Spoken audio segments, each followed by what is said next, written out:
Hi, everybody. How's it going? My name is Carl Diaz. I'm with the Learning Resources Center here at the University of Colorado, Denver. And today we're going to talk about Newton's first law. So before we get into it, let's just talk about some generalities. So the one thing that you have to keep in your mind when you're discussing Newton laws or just, you should understand why you're using them. Like there's a point to everything in physics. So what's the point to Newton laws? Like why the heck are we talking about them? What do you need to know about them? Well, the big thing is that Newton laws relate forces to motion, right? That's what this top part is trying to tell us. Okay, is that Newton laws relate forces to motion. That's what you have to understand. That's the whole point of Newton laws. It's like, hey, if I know something about an object's motion, I can find out about the forces applied to it. Or if I know something about the forces applied to an object, I can figure out something out about its motion. That's what we mean when we say Newton laws relate forces to motion. Now, in what way? Well, this next part is kind of telling you that. So we know the first and second law are about total forces on an individual like on one object. Okay, so like a total of net forces on an individual object. And the first law specifically, right, relates net force to an object at rest or an object at constant velocity. So again, the first law relates net force to objects at rest or constant velocity or at constant velocity. And the second law relates net force to objects speeding up, slowing down, or changing direction. Now, again, this video is about the first law, but it's just good to understand this stuff so you can differentiate. What's the first law about? Relates net force to objects at rest or constant velocity. What's the second law about? Relates net force to objects speeding up, slowing down, or changing direction. Okay. And the third law is kind of like doing its own thing. It's related to everything, but the third law is about individual forces applied on individual objects. You'll see what we're talking about. It's about force partners, things like this. I'm going to have a video on it, so you'll be able to watch it, just like I'll have a video on Newton's second law, so you'll be able to watch that. Keep in mind that a force, if you're thinking about force, again, I have a video on different types of forces like tension, friction, pushing, these types of forces. Those are all different types of forces. But no matter what type of force it is, that force is either going to push or pull, okay, on the object. That's one way to think of force, which is what this is saying right here. Force is a push or pull. Or it's an interaction between two objects. That's another way to think about it, or an object in its environment. And that last part, you might be saying an object in its environment. Well, an object in its environment, that would be like an electron in a electric field or something like that, right? The electron's there. Its environment, it's an electric field. It's going to interact with that, and it's going to feel a push or pull there. So just keep that in mind. That's what a force is: pushes or pulls. The Newton laws are not about what tension is, what friction is, all that stuff. That is not, Newton laws have nothing to do with that stuff. Okay, Newton laws are just trying to relate forces to motion. Okay, if you want to know what tension or friction or all those things are, you got to go read about those different types of forces, and they'll, you can find out what each force does. Like friction, for example, is resistance to motion, right? It's always opposite of the way you're moving. So it just depends. But then, and then, another thing that you'll learn about when you talk about conservation of energy is that force is really cool. It's like, well, when you ask yourself, what is it about force that makes something speed up? What is it, or not just force, but what is it about net force that makes an object speed up? What is it about net force that makes an object slow down? Or what is it about when there's zero net force that the object doesn't speed up or doesn't slow down? What does those mean? Well, it all has to do with how much energy the force is putting into the object, or maybe it's not putting any energy into it at all, right? If it's giving energy, obviously that should make it speed up, right? So things like that, right? That's for conservation of energy chapter, but you should know that force is related in that way. I want you to keep that in the back of your mind, because Newton laws are about applied forces, and that it kind of gives you an idea of why things are speeding up or slowing down. Anyway. And then what we know is net forces require, these are just kind of something really important. Okay, like a lot of students have a lot of misconceptions. A lot of my students do. So I put this in the video because I want to make sure that this misconception is not there for you. Okay, so net force is required to set an object in motion or to change an object's speed or direction once in motion. Okay, that's what this blue part's saying. But the last part is really important, this last part in red, which is saying constant net force is not required to keep an object in motion. Okay, if like a hockey puck is sliding across the ice, or an object is sliding across ice, well, if it's sliding, nothing's pushing it, right? And ice doesn't have any friction. There's no forces in the direction of the way that it's moving, right?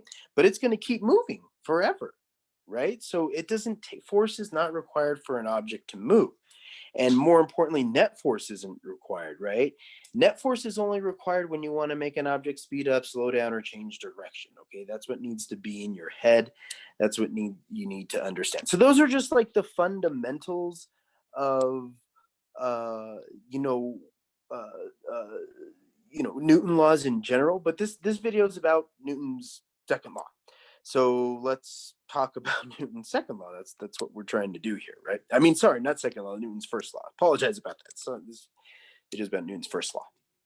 So what's Newton's first law tell us? Well, it says if the net force on an object is zero, then its motion does not change. Okay, that's what this first part's telling us. Now, again, I know you've heard a lot of sayings: object in motion stays in motion, or an object at rest stays at rest. Like all those sayings, they're great in everything, and they'll really make sense once you understand physics. But right now, they don't mean anything to you, and you shouldn't be thinking about those sayings, because they're not going to help you solve any problems, and they're not going to help you solve any or come to any solutions to problems, and they're not going to help you think of this conceptually.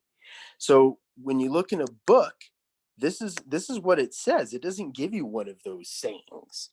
It says, "Hey, what's Newton's law?" You open up any physics textbook, right? Anyone. It tells you if the net force on an object is zero, then its motion does not change. That's what Newton's first law is trying to state. Okay. And then I have there in green right next to it another way to state it, right? Is to say when net force is equal to zero, then objects have zero acceleration, which means when an object, again, so acceleration we're not going to talk about so much in this video. It's important, but it's more related to Newton's second law. So that's where we'll talk about that. So if you need more detail on that, watch that. But here we're saying when we say acceleration zero, all you should be thinking is that its rate of change in motion is zero, which means it's not speeding up or slowing down or changing direction. Okay. So when net force is zero, it's not speeding up, it's not slowing down, it's not changing direction. And so that's what this next part is trying to state to, is that when the net forces are zero, okay, that's what this is saying, then acceleration, or the rate of change in motion, is zero, which means either velocity zero, where you're right, we know when velocity is zero, that's when you're at rest, right? You're stopped. Or velocity is constant, where your speed and direction isn't changing, right? You're at 5 meters per second moving north, and you just stay at 5 meters per second moving north. That doesn't change. That's velocity constant. Okay, so either one of those situations, that there's like if you're given those situations, like you're reading a question that's like, oh well, the car moves down the road, and its velocity stays constant. Well, you now know that there's no net forces. There's nothing to figure out.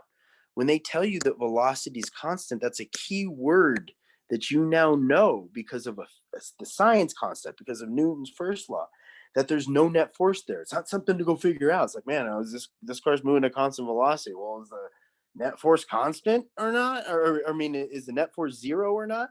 And it's like, no, you don't ask those questions at all. The minute that the problem says the object's at rest, or the object's moving at constant velocity, you know that the net force is zero. Okay, the problem doesn't have to tell you.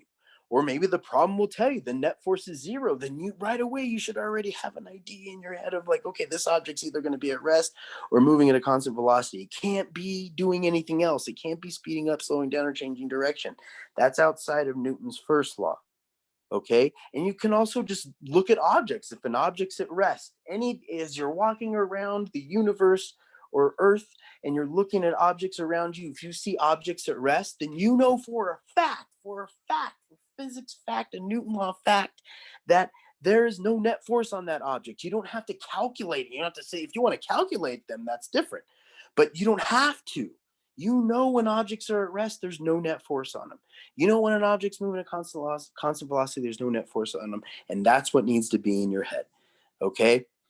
So when I have these two cases, I say case one, right? These are just the situations that align with Newton's first law. Either there's no force acting on the object, okay, which is real easy. Like when there's no force acting on the object, there's no force acting on the object. Like it's really, so that's this top, we're going to refer to this picture back and forth, but that's this top, no force applied, right? This, it's just like this object is just sitting in space, not near anything.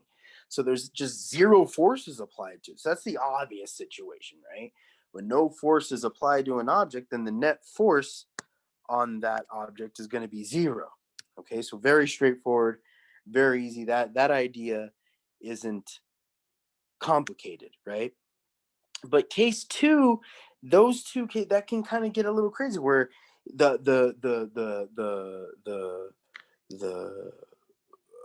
objects are, or the forces on the objects are equal and opposite.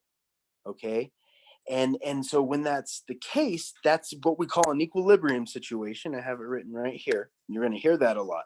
Oh, this is an equilibrium situation. When you hear that in class, that means that Newton's first law is being applied. That means the net force is zero. The minute that you hear that word, there's nothing to go figure out. You don't have to go do calculations. When they say, oh, equilibrium situation, that means that the forces are balanced.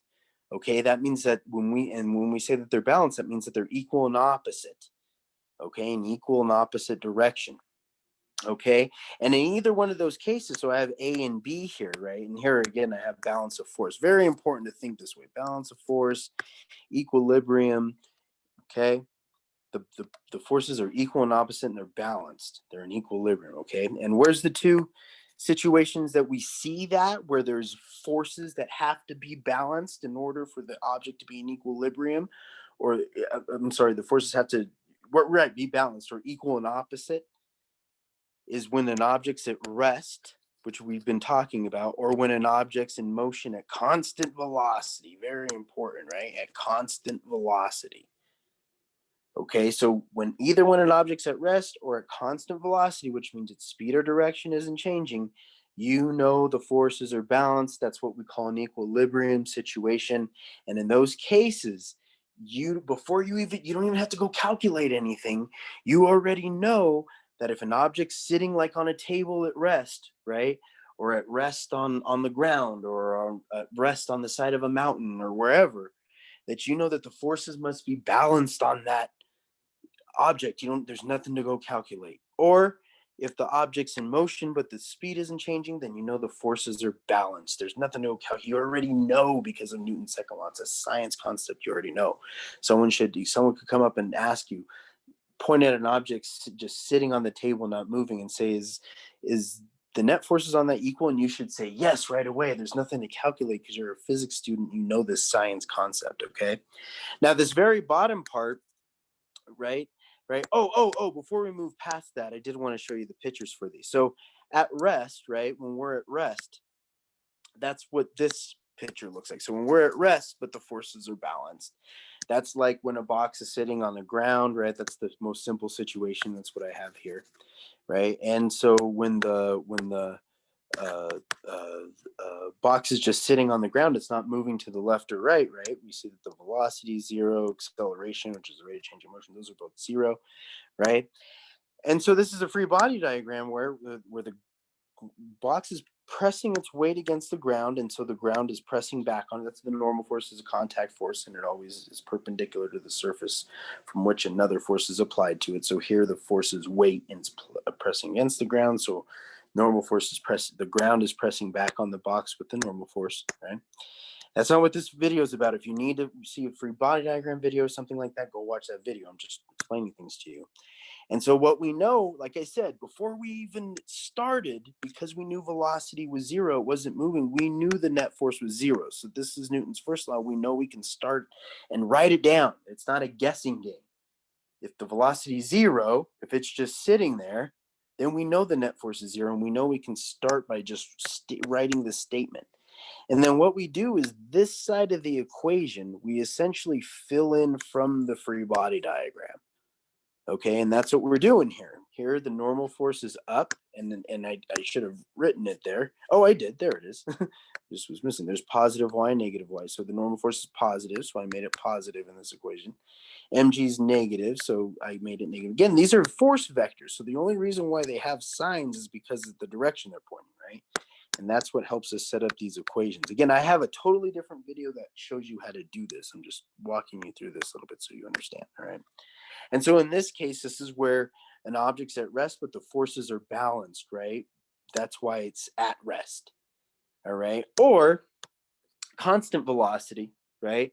Or where the forces are balanced, where in this case, right, maybe we're pushing on the box. That's what this FP is. Maybe the box is being pushed, but there's friction there.